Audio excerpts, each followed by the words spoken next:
La salle se figea quand la PDG ordonna à la sécurité de l'expulser. Les verres cessèrent de s'entrechoquer, les sourires disparurent, les téléphones se levèrent dans cette salle de bal scintillante. Une femme noire était effacée en temps réel, questionnée, exposée et publiquement rejetée, comme si elle n'avait pas sa place.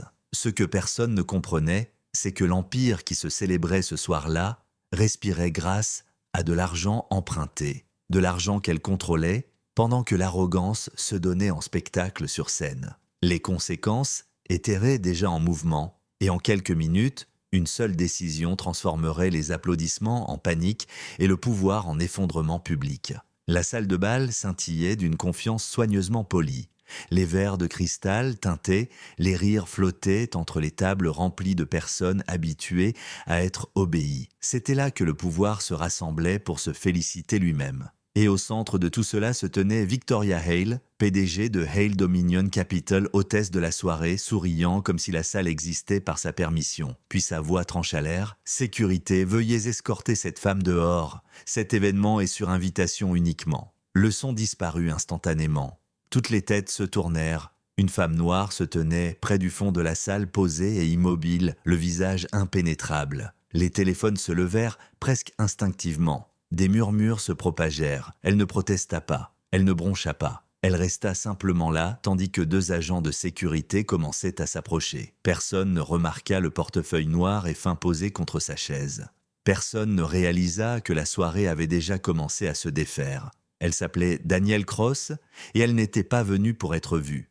Elle était venue pour observer. Pendant des années, Danielle avait appris que la manière la plus rapide de comprendre une pièce était d'y entrer en silence et de laisser les gens révéler qui ils pensaient importants. Ce soir ne faisait pas exception. Elle arriva seule, prit place sans assistance et observa comment le respect était distribué bien avant que les identités ne soient vérifiées. Elle remarqua qui recevait des salutations chaleureuses, qui étaient ignorées, qui étaient questionnées. Et maintenant, c'était elle qu'on questionnait. Victoria s'avança avec une assurance parfaitement maîtrisée, chaque geste rappelant son habitude de commander. Ce sommet est réservé aux investisseurs principaux et aux partenaires fondateurs, dit-elle d'un ton fluide. Il doit y avoir une confusion. Danielle soutint son regard calmement. Il n'y en a pas. Un léger frisson d'amusement parcourut les tables voisines. Victoria sourit finement. Alors peut-être accompagnez-vous quelqu'un d'autre?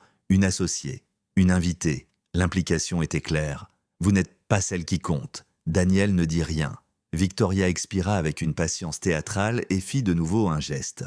Les agents se rapprochèrent. C'est à ce moment-là qu'une jeune employée se précipita vers Victoria, tablette serrée contre elle, les yeux écarquillés. Elle se pencha et murmura avec urgence. L'expression de Victoria changea, subtilement, mais de façon indéniable. Ses yeux passèrent de l'écran au portefeuille près de la chaise de Danielle, puis revinrent à l'écran. Son sourire se fissura. « Reculez !» lança Victoria sèchement. L'agent s'arrêta net. La confusion se répandit dans toute la salle de bal. Danielle avança lentement, saisissant le portefeuille et l'ouvrant juste assez pour que l'insigne à l'intérieur capte la lumière des lustres. Plusieurs personnes inhalèrent brusquement. Certaines reconnurent immédiatement le symbole. Elle se tourna vers l'assemblée. « Je m'appelle Danielle Cross », dit-elle d'une voix stable qui portait sans effort. « Je suis l'associée fondatrice et directrice générale de Meridian Horizon Capital. » Un murmure traversa la foule. Meridian Horizon, poursuivit Danielle, est la société de capital investissement privé qui a finalisé un programme de stabilisation du capital de 3,4 milliards de dollars pour Hale Dominion Capital il y a 6 mois. L'air sembla se raréfier. La posture de Victoria se raidit lorsque la réalité s'imposa. L'accord, la bouée de sauvetage, la raison pour laquelle son entreprise avait survécu. Danielle ne la regarda toujours pas. « Je suis venue ce soir discrètement, dit-elle, pour observer la culture de leadership au sein des organisations que mon cabinet soutient. » Elle marqua une pause. « Ce que j'ai observé, c'est une salle à l'aise avec l'exclusion, un style de direction qui remet en question la présence avant de vérifier la substance et une volonté d'humilier publiquement sous couvert de protocole. »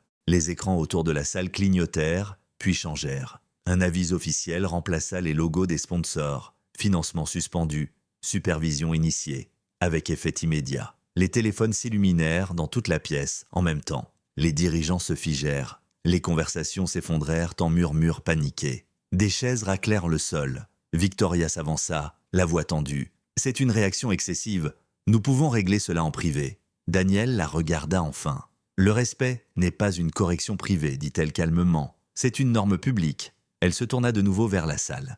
Meridian Horizon Capital a exercé son autorité contractuelle pour suspendre tous les financements actifs à Hale Dominion Capital. Un examen complet de la gouvernance a déjà été mené. Ses conclusions seront publiées demain matin. Le choc traversa la salle de bal comme une vague. Ce n'est pas une vengeance, continua Daniel. C'est de la responsabilité. Victoria ouvrit la bouche pour répondre, mais la salle ne lui appartenait déjà plus. L'autorité s'était dissipée au moment précis où elle avait décidé qui méritait ou non d'être là. Daniel referma son portefeuille. « Vous avez supposé le pouvoir avant de confirmer la vérité, dit-elle d'un ton égal. Cette supposition vient de mettre fin à votre contrôle. » Elle se tourna et marcha vers la sortie. Personne ne l'arrêta. Au matin, les répercussions étaient publiques. Les marchés réagirent. Les membres du conseil publièrent des communiqués. Des dirigeants démissionnaires. Les analystes qualifièrent cela d'inédit. Les leaders du secteur dirent que c'était attendu. Daniel n'accorda aucune interview. Elle retourna à son travail en silence,